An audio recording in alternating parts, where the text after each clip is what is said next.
Hey guys, welcome back to Steel City Sports. So today we're going to be talking about Diontae Johnson and the latest news of him being cut by the Houston Texans after just playing one game there.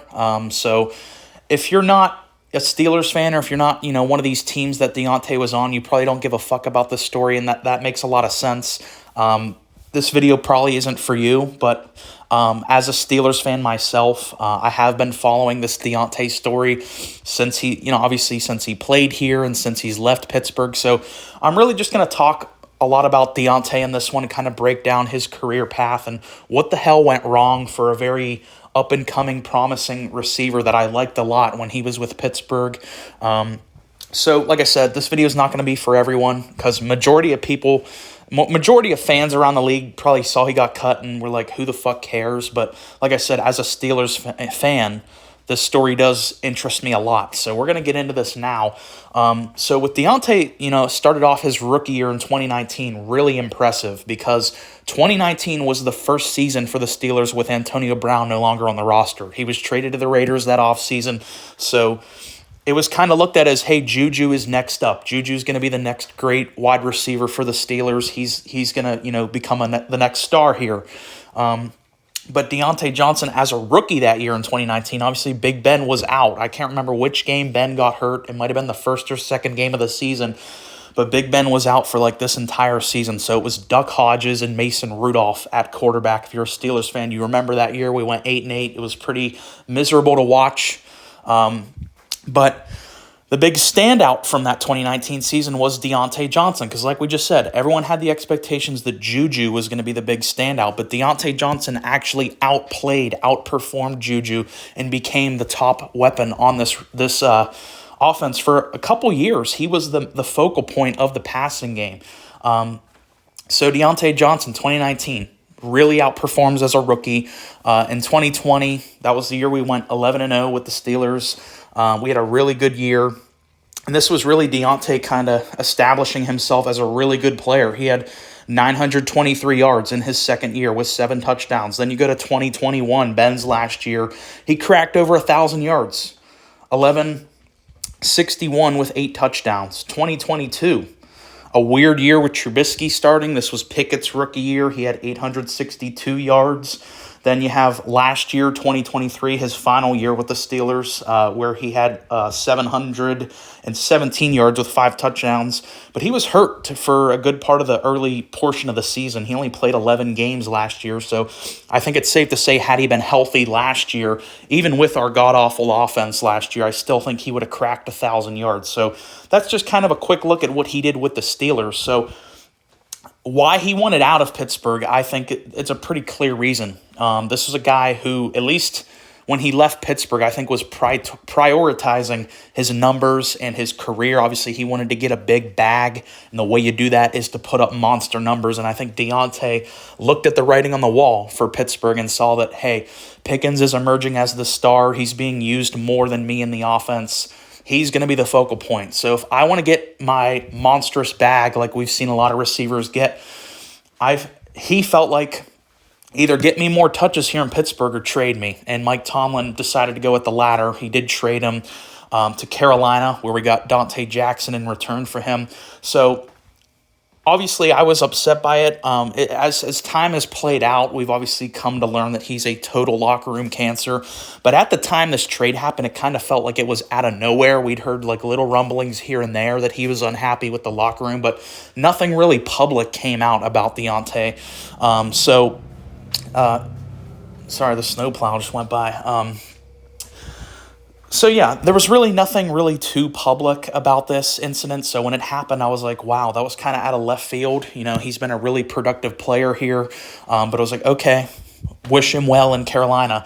And he only played 7 games with Carolina. To me, it is really surprising because the whole reason he left Pittsburgh was because he wanted to get better numbers. He wanted to go put up big numbers for his contract, and I guess he figured on Carolina. Obviously, he didn't pick to go to Carolina, but when he got to Carolina, he was like, okay, I'm going to be the clear number 1 receiver here. I'm going to get a lot of touches, even though Carolina's a bad team.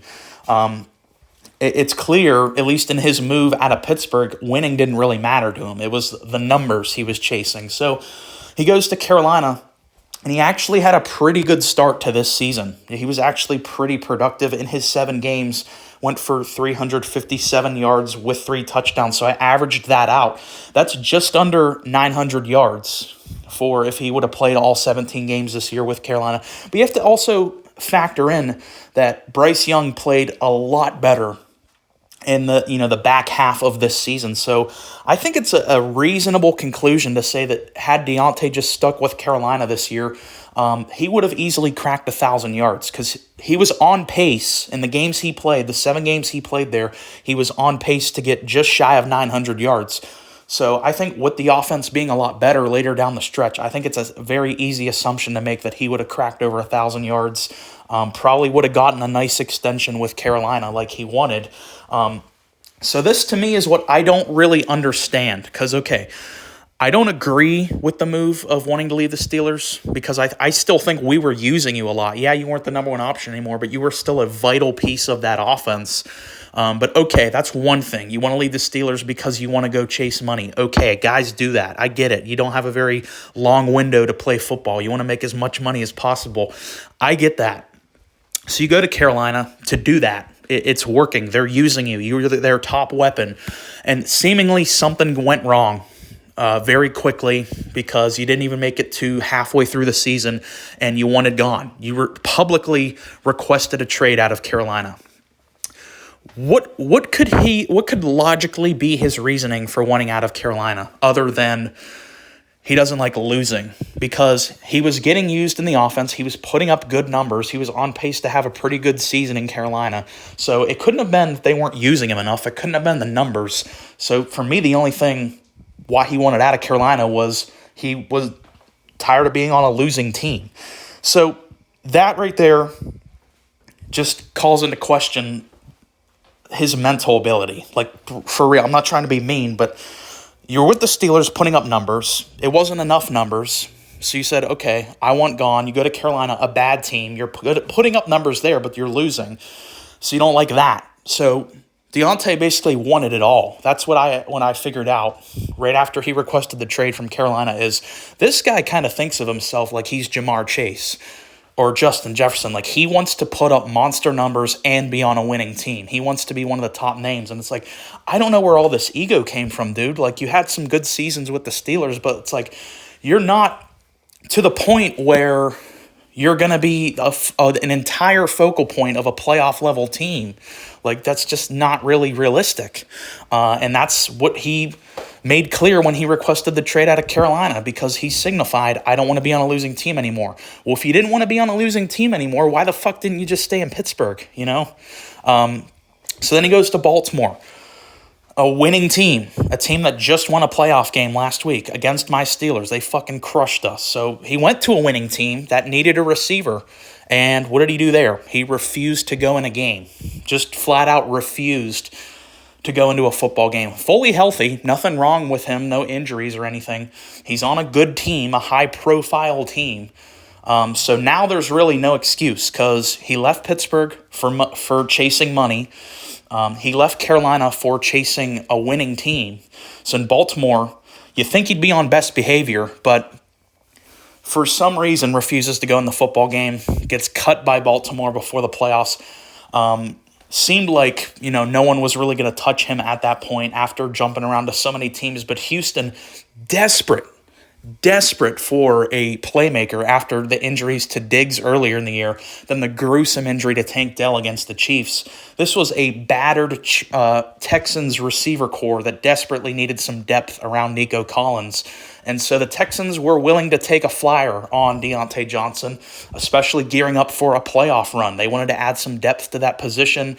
They thought Diontae would, if I were Diontae, I'd be like, I'm going to try to be on my best behavior. Yeah, this has been a disappointing year. It hasn't worked out in a couple spots, but this team is good. They're giving me a chance. They believe in me. They're giving me a contract. Let's try to go in there on my best behavior and prove everyone wrong who's saying I'm like a bad locker room guy. And he does the complete fucking opposite of that. And it's reported that he got into an altercation with the team in the locker room after winning the playoff game. And he was cut after playing one game with the Houston Texans. So you're at a point now where Your stock is at an all-time low. I think it would be a miracle if any team would sign you. There's probably going to be a desperate team out there in the offseason that maybe signs him to a one-year deal. But when you look at the trajectory of this, it is one of the most mind-numbingly stupid things I've ever seen play out. And it's clear this guy doesn't know what he wants. I just don't understand, because you left here for money. You left Carolina because you wanted to be on a winning team. You got to Baltimore, a winning team, refused to play for them, got cut. Then your last chance with Houston, you got into an altercation immediately. You think the guy would be on best behavior. So I don't understand what the fuck is the problem here. I really don't understand what Diontae wants. Like, it makes no sense. He costed himself so much money with all this bullshit. Even if he would have just stayed here in Pittsburgh, he probably would have gotten an extension, a good extension. The Steelers, to their fault, are a very loyal organization, like to, develop homegrown guys, and are really loyal to homegrown guys. So he could have had a really good career here in Pittsburgh if he would have just stayed here, not been a big mess in the locker room. He would have made a lot of money here in Pittsburgh. Even if he would have just stayed with Carolina, he could have had a pretty good career in Carolina, I think, as well, especially with Bryce Young playing better now. But now he's at a point now with his value. Like, what realistic, good team would bring in Diontae Johnson? Like, why would you want that guy in your locker room? With everything we know about this guy, why the fuck would you even chance bringing that guy in your locker room? Like I said, there might be a desperate team out there in the offseason, like the Raiders or the Giants, one of those terrible teams might be desperate to just bring in a playmaker, but no real team, I don't think, is gonna touch Diontae. Maybe I'll be wrong on that. Maybe the Chiefs will say, fuck it, we've taken all these flyers on guys in the past. It's worked out with a couple of them. We'll take him. Maybe the Chiefs will just do that, and he'll put up 200 yards and 2 touchdowns in the Super Bowl. It could definitely happen, but I think realistically, I think this guy costed himself a really good career in the NFL. He costed himself a lot of money with just pure stupidity. And this gets into kind of a final point I wanted to touch on a little bit. And I think this does kind of stem back to Mike Tomlin and his coaching style, because he's looked at as a very player-friendly type coach. He's very hands-off. He doesn't really do a whole lot of discipline stuff, which I think works for a lot of guys, but for some guys it doesn't. And it somehow always seems to be these high-end skill position players. I think it comes down to Tomlin doesn't really discipline them, and then whenever it's time for them to, compete for their contract, when they're in a contract year, they kind of fucking lose their mind, and they go somewhere else who gives them money, and they just don't want to be coached. They don't want to be coached hard, and that's what happened with Antonio Brown when he went to the Raiders. Gruden and Mayock, the GM, they wanted him to be disciplined, and Gruden wanted to really coach him. Unlike Tomlin's hands-off philosophy, Gruden was very strict with him, tried to be, and it was a fucking disaster. He didn't play a single game with the Raiders. He lasted one game with Belichick and the Patriots because he just wouldn't fucking listen to Bill. He quit on Tampa, in his second year there. You look at Le'Veon Bell. The Jets gave him a lot of money. He didn't work out there at all, went to the Chiefs, got into a fight with Andy Reid, and I think was cut. You look at Juju, really didn't do anything after his first couple years, especially after he left Pittsburgh. I know he won a Super Bowl with the Chiefs, but, you or me could win a Super Bowl with the Chiefs. There's just countless examples of this going on. So I do think it does kind of stem back to Tomlin's kind of hands-off approach with these receiver players. And Diontae is just the latest example of that, where wasn't really coached very hard, had a lot of talent, and the second he left the stability of the Steelers organization, reality came crashing back on him because these other coaches wanted to, coach him up. And he just wasn't doing that.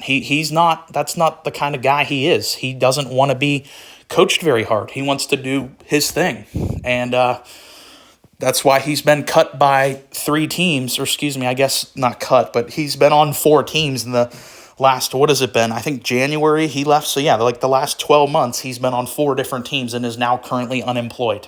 So sorry if this was a really rambly video, kind of all over the place. This is just, like I said earlier in the video, as a Steelers fan, This is a topic that really, really interests me personally. Someone who was a big fan of Diontae early on, who followed him closely, really liked him as, when he was here. So it is kind of sad to see this fall from grace for him, but, he kind of did it to himself.